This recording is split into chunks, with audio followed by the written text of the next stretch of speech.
Good morning, children. In this session, we start the new chapter gravitation. This is the chapter related to the force of attraction between all the objects present in the universe. Why should we study about this? Because the whole universe it exists, and the solar system it is stable, it exists because of some force of attraction between every object in the solar system, and also the force of attraction between all the objects in the universe, so that every object in the universe, wherever they all exert force on the other, and that force of attraction with which every object attracts each other, every object exerts force on the other, is known as gravitation. So the gravitation, simply it means it is the force of attraction. It is force of attraction. This force of attraction is existing between all objects in the universe. Now the gravitation, it also exists in the earth. It also exists in the earth and its surrounding. Now, suppose we take the two objects. These are the two objects. Mostly the celestial objects are spherical in nature. That's why we always draw the celestial objects in the spherical shape. Suppose its mass is m1, another object is having mass m2. Now these two objects are separated by some distance. The distance between the two objects should be measured from the center of one object to the center of another object. This is the distance between two objects. It should not be measured from this end to this end or this end to this end. It should always be between the center of one object to center of another object, let it be r. Now what is happening? m1 exerts force on m2, it attracts the m2 in its direction. The same way m2 also attracts the m1 towards it. So both are exerting force. Let us take that force is F. And this force is the mutual force of attraction. It is not the absolute force of any particular object. It is the force exerted by m1 and on m2 and m2 on m1. And this magnitude of force is, the magnitude of this force of attraction between these two objects, it depends on some factors. That factors was observed and formulated by a scientist, Newton. That's why we have a Newton's law of gravitation, that is Newton's universal law of gravitation. Newton observed and formulated that the force of attraction between these two objects is proportional to m1 m2 and inversely proportional to square of the distance between them. On combining these two, it is F proportional to m1 m2 upon r square, and putting the constant, it comes F equal to g m1 m2 upon r square. This is the Newton's universal law of gravitation. Formula for the Newton's universal law of gravitation. From this relation we can state the Newton's universal law of gravitation, that is the force of attraction between every object in the universe is directly proportional to product of their masses and inversely proportional to square of the distance between them along the line joining their centers. That is the statement of Newton's law of gravitation.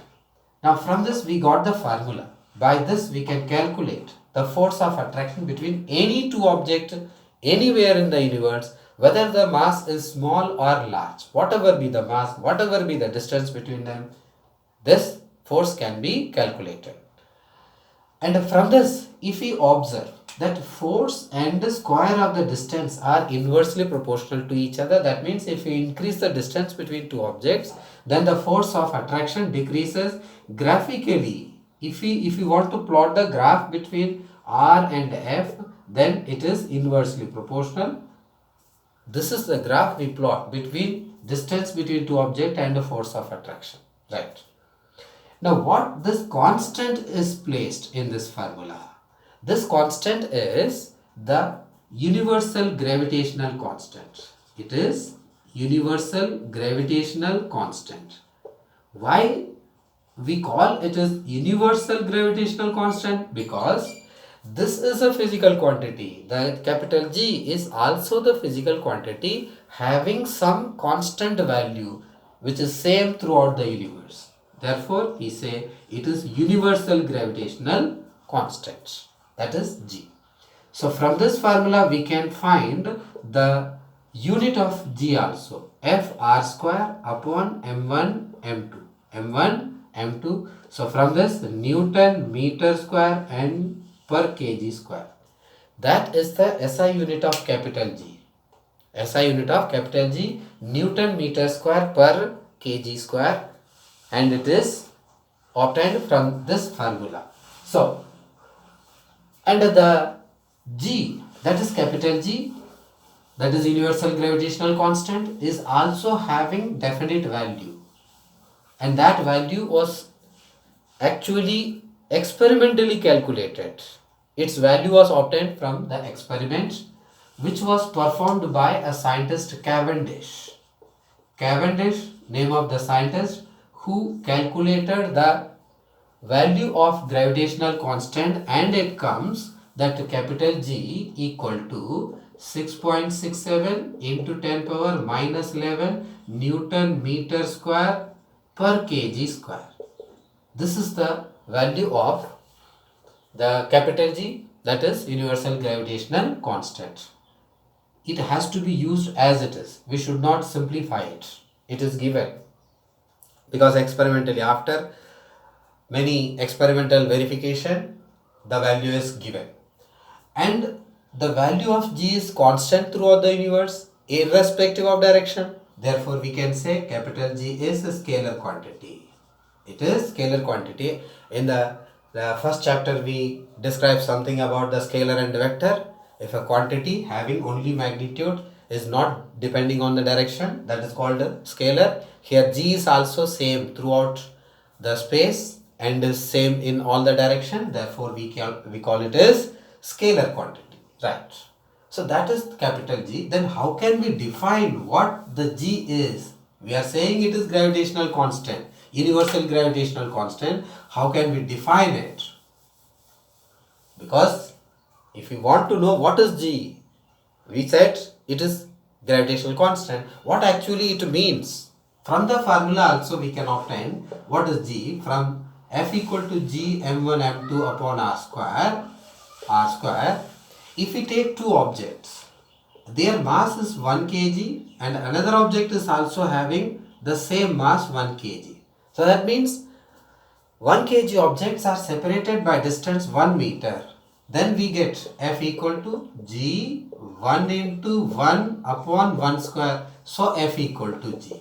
That means the gravitational constant is also equal to force of attraction between two forces. So G is also the force. It is the force of attraction to objects of 1 kg mass separated by 1 meter distance. That is the G. Right?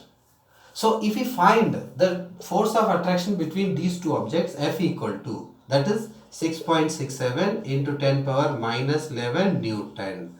This much of force is acting between two objects of 1 kg mass, and this force is very small.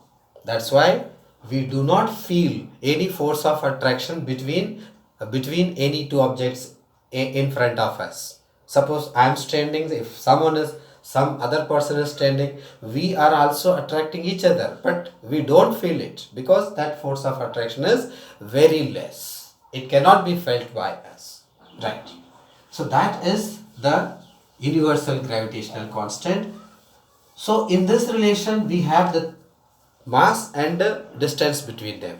If mass of both the objects are changed, distance between them has changed, then the force of attraction also changes.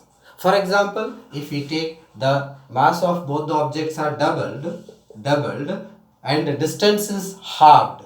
Mass is double, distance is halved. In that case, the first mass is double, second mass is also double, and the distance between them is halved. Halved, it should be written like this, r by 2 whole square. So from this we get, if we simplify it, we get it is 16F.